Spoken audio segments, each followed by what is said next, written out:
उवाच देवदेव महादेव त्रिकालज्ञ महेश्वर करुणाकर देवेश भक्तानुग्रहकारक अष्टोत्तरशतं लक्ष्म्याः श्रोतुमिच्छामि तत्त्वतः।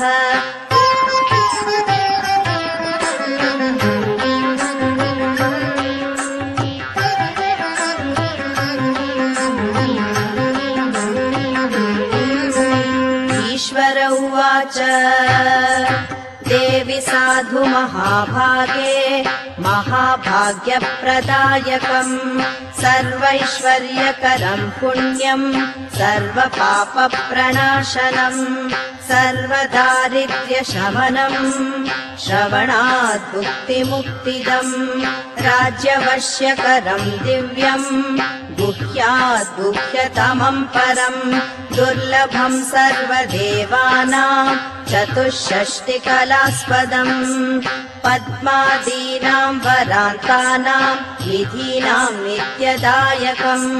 समस्तदेव संसेव्यम् अणिमाध्यष्टसिद्धिदम् किमत्र बहुनोक्तेन देवी प्रत्यक्षदायकम् तव प्रीत्याद्य वक्ष्यामि समाहितमनः शृणु। अष्टोत्तरशतस्यास्य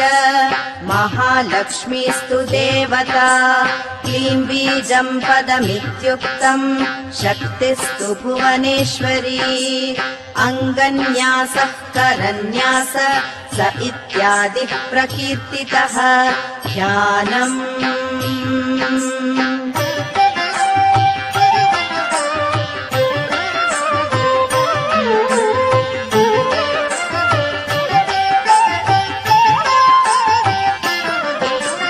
वन्दे पद्मकरां प्रसन्नवदनां सौभाग्यदां भाग्यदां हस्ताभ्यामभयप्रदां मणिगणैर्नानाविधैर्भूषितां भक्ताभीष्टफलप्रदां हरिहर ब्रह्मादिभिर्सेवितां पार्श्वे पङ्कजशङ्खपद्मनिधिभिर्युक्तां सदा शक्तिभिः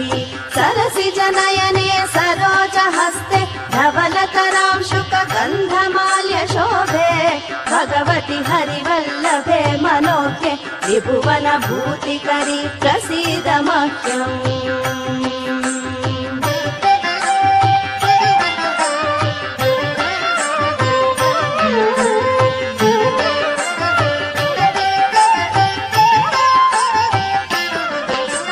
प्रकृतिं विकृतिं विद्यां सर्वभूतहितप्रदां श्रद्धां विभूतिं सुरभिं नमामि परमात्मिकां वाचं पद्मालयां पद्मां शुचिं स्वाहां स्वधां सुधां धन्यां हिरण्मयीं लक्ष्मीं नित्यपुष्टां विभावरीम् अदितिं च दितिं दीप्तां वसुधां वसुधारिणीं नमामि कमलां कान्तां कामाक्षीं क्रोधसम्भवाम् अनुग्रहपदां बुद्धिम् अनघां हरिवल्लभाम् अशोकाम् अमृतां दीप्तां लोकशोकविनाशिनीं नमामि धर्मनिलयां करुणां लोकमातरम्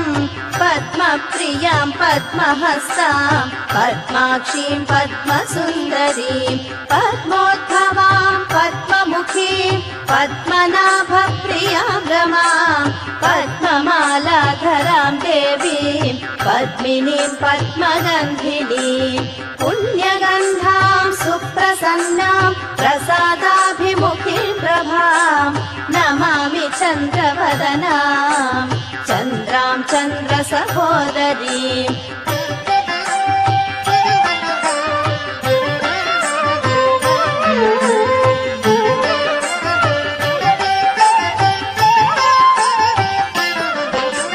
चतुर्भुजां चन्द्ररूपां इन्दिरां इन्दुशीतलाम् आह्लादजननीं पुष्टिं शिवां शिवकरीं सतीं विमलां विश्वजननीं तुष्टिं लक्ष्मीम् दारिद्र्यनाशिनीम् प्रीतिपुष्करिणीम् शान्ताम् शुक्लमाल्याम्बराम् श्रियम्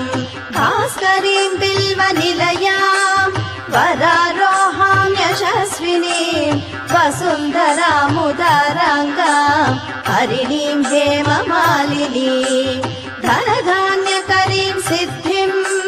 स्त्रैणसौम्याम् शुभप्रदाम् नृपवेश्मगतानन्दाम् वरलक्ष्मीम् वसुप्रदाम् शुभाम् हिरण्यप्राकाराम् समुद्रतनयाम् जयाम् नमामि मङ्गलाम् देवी विष्णुवक्षस्थलस्थिताम् विष्णुपत्नीम् प्रसन्नाक्षीम् नारायणसमाश्रिताम् दारिद्र्यध्वंसिनीम् देवीम् सर्वोपद्रववारिणीम् नवदुर्गाम् महाकालीम् ब्रह्म विष्णु शिवात्मिकाम् त्रिकालज्ञानसम्पन्ना नमामि भुवनेश्वरीम्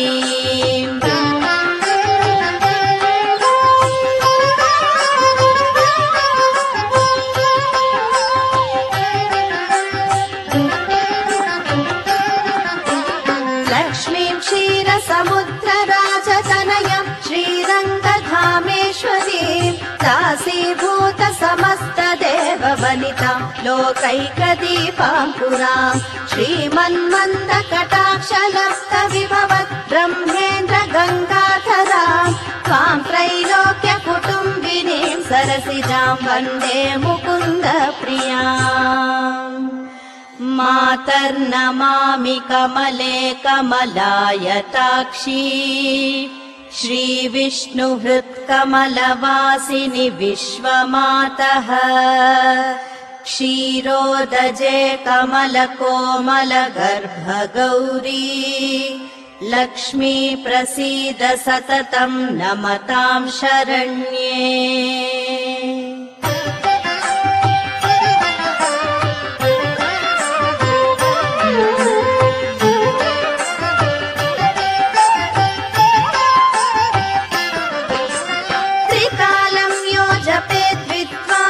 षण्मासं विजितेन्द्रियः